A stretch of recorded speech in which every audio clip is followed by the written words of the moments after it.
دنیا آزمائشوں کا گھر ہے، تکالیف یہاں آتی جاتی رہتی ہے۔ کچھ تکالیف ایسی آتی ہیں جو اللہ سبحانہ و تعالی بندے کو قریب کرنے کے لیے بھیجتے ہیں، اور کچھ تکالیف ایسی ہوتی ہیں جو اللہ سبحانہ و تعالی بندے کو سزا کے طور پر بھیجتے ہیں، وہ عذاب ہوتا ہے۔ کون سی تکالیف ہیں جو اللہ سبحانہ و تعالی بندے کو قریب کرنے کے لیے دیتے ہیں؟ علماء نے لکھا ہے کہ یہ وہ تکالیف ہیں کہ جن کے آنے کے بعد بندہ رب کے قریب ہو جائے، تقوی کے قریب ہو جائے، ایمان کے قریب ہو جائے، نیک محفلوں کے قریب ہو جائے، نماز کے قریب ہو جائے، ذکر کے قریب ہو جائے، تلاوت کے قریب ہو جائے، اعمال صالحہ کے قریب ہو جائے۔ یہ علامت ہے کہ اللہ سبحانہ و تعالیٰ نے یہ تکلیف بندے کو نوازنے کے لیے دی ہے، ناراض ہو کر نہیں دی۔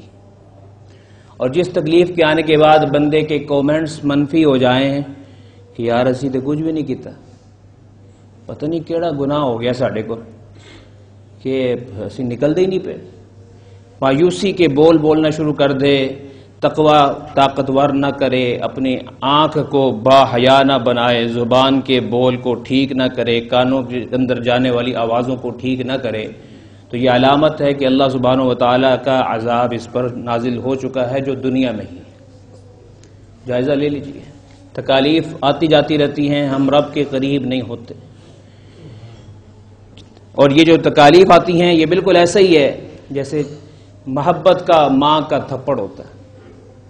ماں بھی بندے کو بچپن میں کتنی مارے کھائی ہوتی، کبھی بندہ یہ تصور بھی نہیں کرتا کہ میری ماں کو مجھ سے پیار نہیں، تھپڑ بھی پڑتے ہیں، پھر بھی ماں کے ساتھ ہی لپٹتا ہے بچہ۔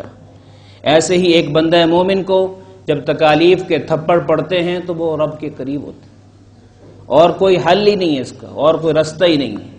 لیکن جس دور سے ہم گزر رہے ہیں، 70% جو طبقہ ہے اعمال والا، یہ بھی جب تکالیف آتی ہیں تو مایوس ہو جاتا ہے۔ تکالیف آتی ہی بندے کو ترقی دینے کے لیے، تکالیف آتی ہی بندے کو رب کے قریب کرنے کے لیے۔ تکالیف، اب سائنس کا دور ہے، ہمیں بھی ہر بات سائنس سے سمجھانی پڑتی ہے، ویسے ہمیں یقین ہی نہیں آتا۔ سائنس نے یہ دریافت کیا ہے کہ جس انسان پر تکالیف زیادہ آتی ہیں وہ زیادہ جینیس ہوتا ہے، وہ زیادہ ذہین ہوتا ہے، وہ زیادہ بیدار مغز ہوتا ہے، ہاں جی، اور اس کا دماغ زیادہ سمجھدار ہوتا ہے۔ اور جو انسان بالکل تکالیف سے لاواقف ہو وہ اتنا ہی ڈل دماغ ہوتا ہے۔ اس لیے ہمیں دنیا کے اندر آنے والی تکالیف، اچھا اللہ سبحانہ و تعالیٰ سے کچھ بھی مخفی نہیں ہے۔ سائنس آج تحقیق کر رہی ہے کہ یہ جو جناب مچھر ہے نا، مچھر ہے یہ جو اڑتا ہے، تو اس کے جو اڑتے ہوئے جناب اس کے جو پر ہیں، اس میں 50 دفعہ وہ پھڑپھڑاتا ہے اپنے جو ہے ڈنگوں کو اور اپنی ٹانگوں کو اور اپنے پروں کو، 50 دفعہ تقریباً وہ پھڑپھڑاتا ہے تو اس کی آواز کان میں گونجتی ہے جب وہ قریب آتا ہے۔ مکھی 85 دفعہ پھڑپھڑاتی ہے، جی، اس سے آگے جو شہد کی مکھی ہے وہ 150 دفعہ پھڑپھڑاتی ہے، اس سے آگے ایک اور بھیڑ ہوتا ہے وہ 300 دفعہ پھڑپھڑاتا ہے۔ سائنس یہاں تک تحقیقات کر رہی ہے، اور اللہ سبحانہ و تعالیٰ کہتے ہیں کائنات کی کوئی چیز مجھ سے چھپی ہوئی نہیں، میں نے جس کو جتنی پھڑپڑاہٹ دی ہے میں اس کی آواز کو بھی سنتا ہوں، اس کی رفتار کو بھی دیکھتا ہوں، اور اس کی نگرانی بھی کرتا ہوں، اور اس کی تعداد کو بھی جانتا ہوں۔ وہ اللہ کیا مجھ سے اور آپ سے غافل ہے؟ جو مکھی کے پروں کی گنتی بھی جانتا ہے کہ وہ اڑتے ہوئے کتنی دفعہ پھڑپڑا رہی ہے، میرے اور آپ سے غافل کیسے ہو سکتے؟ لیکن ہم آج دور ہوتے چلے جا رہے ہیں۔ یہ ذہن بنا لیجئے کہ کبھی بھی اللہ تعالیٰ کی طرف سے آئی ہوئی آزمائش سے ہم نے اس پر ریئیکٹ نہیں کرنا کہ جناب یہ کیا ہو رہا ہمارے ساتھ، اور کبھی مایوس نہیں ہونا، وگرنہ نقصان ہمارا ہی ہے، وگرنہ نقصان ہمارا ہی ہے، کسی اور کا نقصان نہیں ہے۔ اور اللہ سبحانہ و تعالیٰ یہاں تک قرآن میں فرماتے ہیں وَلَقَدْ خَلَقْنَا الْإِنسَانَ، اے انسان ہم نے تجھے پیدا کیا، وَنَعْلَمُ مَا تُوَسْوِسُ بِهِ نَفْسُ، تیرے اندر جو وسوسے چلتے رہتے نا کہ اللہ پتہ نہیں کی کردا پہ، بسم اللہ اچھتے اللہ کہنا ہے میں رحمان بھی ہاں تو رحیم بھی ہاں، پتہ نہیں رحمت ہے کتھے، رحیمیت ہے کتھے، یہ جو تیرے میں وسوسے چل رہے ہیں نا، وَنَحْنُ وَنَعْلَمُ، یہ اچھی طرح ہم دیکھ رہے ہیں. وَنَحْنُ أَقْرَبُ إِلَيْهِ مِنْ حَبْلِ الْوَرِيدِ. تیری رگ جان تجھ سے دور ہو سکتی ہے، تیرا رب تو اس سے بھی قریب ہے. رگ جان سے بھی قریب ہوں. جو سوچے گا میرے علم میں ہوگا. یعلم ما یلج فی الارض. میں تو زمین کی پنہائیوں کو بھی دیکھتا ہوں. ما یخرج منہا. زمین سے جو نکلتا ہے وہ میرے علم میں ہوتا ہے. ما ینزل من السماء. آسمان سے جو پانی کی بوندیں میں ٹپکاتا ہوں، بارش دیتا ہوں، مہینہ مہینہ بھی تمہارے ہاں چلتی ہے، لیکن ہر ہر قطرے کی میں نگرانی بھی کرتا ہوں. ما یعرج فیہا. جو اوپر چڑھ کے آتے ہیں تمہارے اعمال، تمہارا تقوی، تمہاری آنکھوں کی نیکیاں اور تمہاری آنکھوں کے گناہ، کانوں کی نیکیاں، کانوں کے گناہ، حلال آوازیں، حرام آوازیں، موسیقی کی محفلیں اور موسیقی کی دھنیں جو تم سنتے ہو، یہ سارے کا سارا ما یعرج فیہا میری طرف آ رہے ہیں سارے کے سارے. میں سب کو جانتا ہوں. میرے سامنے کوئی اپنے آپ کو بزرگ بننے کی کوشش نہ کرے. ہم ٹوپی پہن کر، پگڑی پہن کر، جبے پہن کے اللہ کو بزرگی دکھانا چاہتے ہیں. اس طرح بزرگی اللہ کے ہاں ثابت نہیں ہوتی. وہ ہماری خلوتوں سے واقف ہے، وہ ہمارے بھیدوں سے واقف ہے، وہ ہمارے رازوں سے واقف ہے. اور پھر رسول اکرم صلی اللہ علیہ وسلم کا ارشاد پاک ہے، جب میری امت کی آنکھیں زانی ہو جائیں گی اور کان موسیقی کے عادی ہو جائیں گے اور گھر گھر میں ناچ گھر ہوگا. موبائل میں کیا ہو رہا ہے؟ فرمایا کہ اس وقت امتیو، اس وقت تیاری پکڑنا، اللہ تعالیٰ کا غضب جوش میں ہو. اب ہر گھر میں جس کے پاس موبائل ہے وہ کیا نہیں دیکھتا اور کیا نہیں سنتا. اور بچوں کو دیا ہوا ہے سب کو موبائل. تنہائیاں ہیں اور نہ جانے ساری ساری رات وہ جاگتے رہتے ہیں. اور اس کے بعد صبح کو اٹھ کے ہم جا کے اپنا وظیفہ پڑھتے ہیں. جی میں نے چوتھا کلمہ بھی پڑھا، تیسرا بھی پڑھا، درود پاک بھی پڑھا، فضائل اعمال کی تعلیم بھی کی، حالات ہی ٹھیک نہیں ہو رہے. ان تعلیموں سے کچھ نہیں ہونے لگا اگر گناہ نہیں چھڑوانے تو. ان تلاوتوں سے کچھ نہیں ہونے لگا اگر گناہ نہیں چھوڑ. قرآن کہتا ہے قُل لِّلْمُؤْمِنِينَ يَغُضُّوا مِنْ أَبْصَارِهِمْ وَيَحْفَظُوا فُرُوجَهُمْ. ایمان والوں سے کہہ دو کہ اگر ہماری رحمت لینی ہے، ساتویں آسمان سے، عرش سے رحمت نیچے جب اترے گی، جب محرم سے غیر محرم سے تمہاری آنکھیں نیچے جائیں گی. رحمت کو اتروانا ہو تو آنکھوں کو نیچے کرنا سیکھو. آنکھ نیچے آئے گی تو رحمت نیچے آئے گی. کہتا نہیں میری آنکھ تھلے نہیں جا سکتی تو پھر رحمت بھی تیرے اتنے نہیں آ سکتی. انتظار کر، پھر تینوں قوم عاد دی زندگی ملے، پچھتا، پھر بھی کچھ نہیں ہونے لگا. نہیں میں عادت سے مجبور ہوں. عادت سے مجبور ہے تو اللہ تعالیٰ کی رحمت پھر تیری طرف انتظار کر رہی ہے کہ تو اپنی عادت چھوڑ، اور وہ آنا چاہتی ہے. اس لیے دوستو، ہم آنکھوں کے غلام بن گئے، کانوں کے غلام بن گئے، زبان کی غیبتوں کے غلام بن گئے. کاش کہ ہم کملی والے کے غلام رہتے. وہ کیسی لائف ہمیں دے کے گئے، اس پر مجھے اور آپ کو نظر ثانی کرنی ہے. اور پھر چھوٹی ذات بھی نہیں اللہ کی. لہو ما فی السماوات. تیری آنکھ اوپر جتنا کچھ دیکھتی ہے یہ سب تیرے رب کی پراپرٹی ہے. یہ ستارے تیرے رب کی پراپرٹی، یہ سورج تیرے رب کی پراپرٹی، یہ چاند تیرے رب کی پراپرٹی، یہ پہلا آسمان تیرے رب کی پراپرٹی، یہ دوسرا آسمان، یہ تیسرا آسمان، یہ چوتھا آسمان، یہ پانچواں، یہ چھٹا، یہ ساتواں. یہ ملکی وے کہکشاں ایک دریافت ہوئی ہے جس میں یہ شمسی نظام چل رہا ہے. اس میں جتنے سیارے ہیں جناب، اس میں خرب سیارے دریافت ہو چکے ہیں. اور اس کے دو بازو آپس میں، ان کے درمیان 1,86,000 میل نوری سالوں کا فاصلہ ہے. ایک نوری سال لاکھوں سال، 1,86,000 میل فی سیکنڈ روشنی کی رفتار ہے.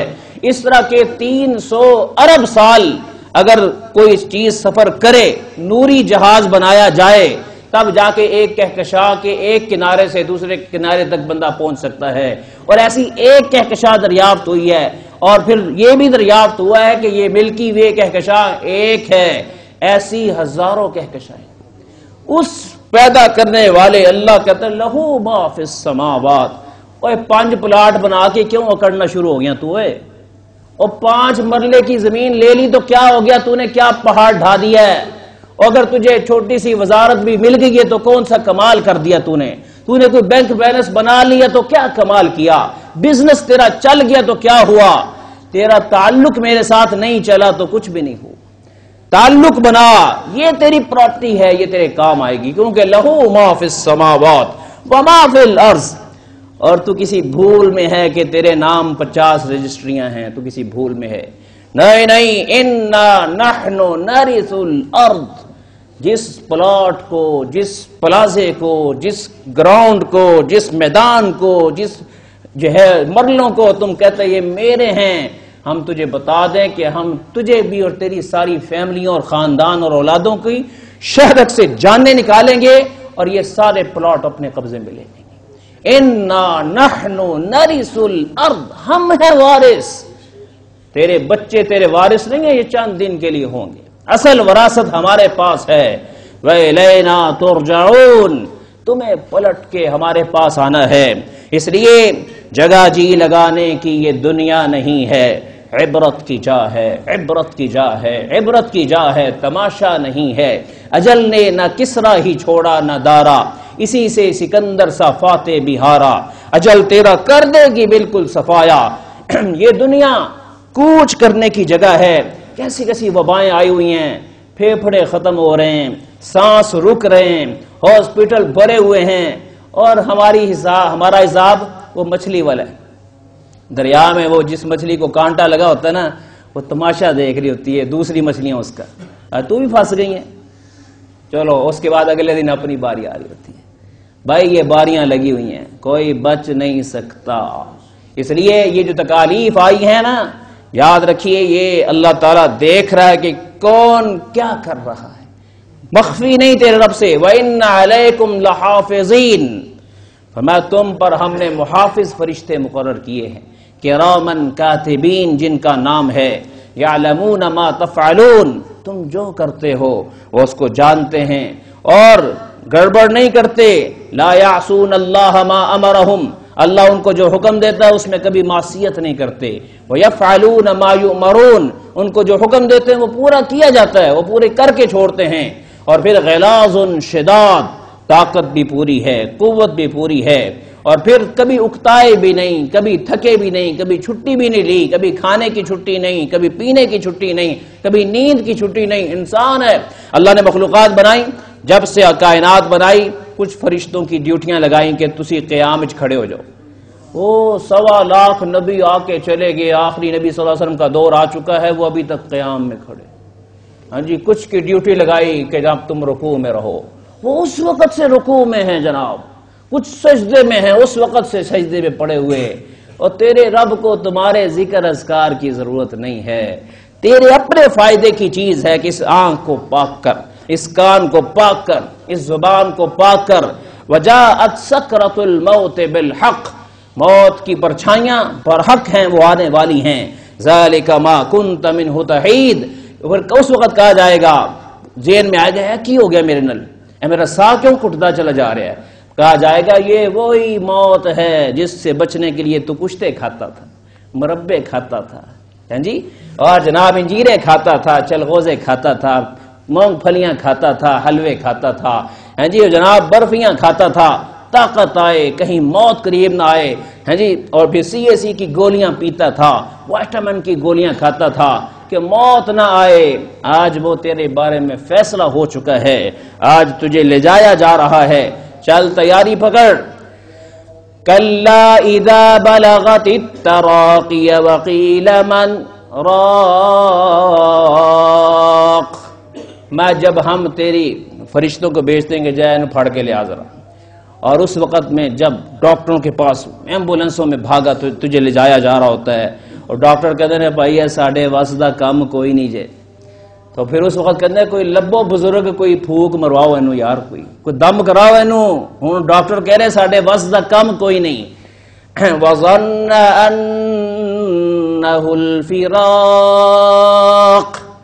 اس کے اندر سے آواز آتی ہے اے مینو سمجھو میں آج چلنا ہوں، میں سمجھ نہ سکے میں اپنے کشتیاں دی بدولت مراں گا نہیں، آج میں جا رہا ہوں، میری کالے وال جوانی دے میں جدو شیشے وچ دیکھنا سا نا، تے مینوں وال کہندے سن حالی ڈرن دی ضرورت کوئی نہیں، تیرے وال کالے نے، کچھ وال کالے کر کے خوش رہندے نے، کچھ دے ویسے ہی کالے ہون دے خوش رہندے، اس سے جان نہیں چھٹے گی، جوان کو بھی جانا پڑے گا، بوڑھے کو بھی جانا پڑے گا، بچے کو بھی جانا پڑے گا۔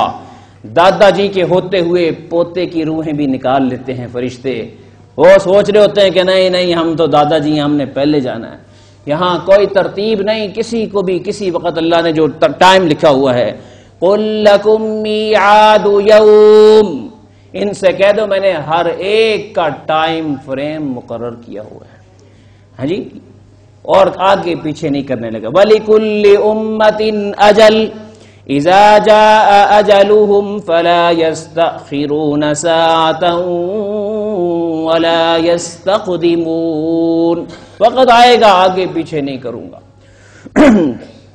یہ آیات ہمارے اوپر تو اثر نہیں کرتی، لیکن جن کے دل سلیم تھے، قلب سلیم تھے، جنہوں نے دنیا کی محبت کے پینٹ دل پہ نہیں کیے ہوئے تھے، جب یہ آیات ان کے سامنے آتی تھی تو ان پر عجیب کیفیات ہوتی تھی،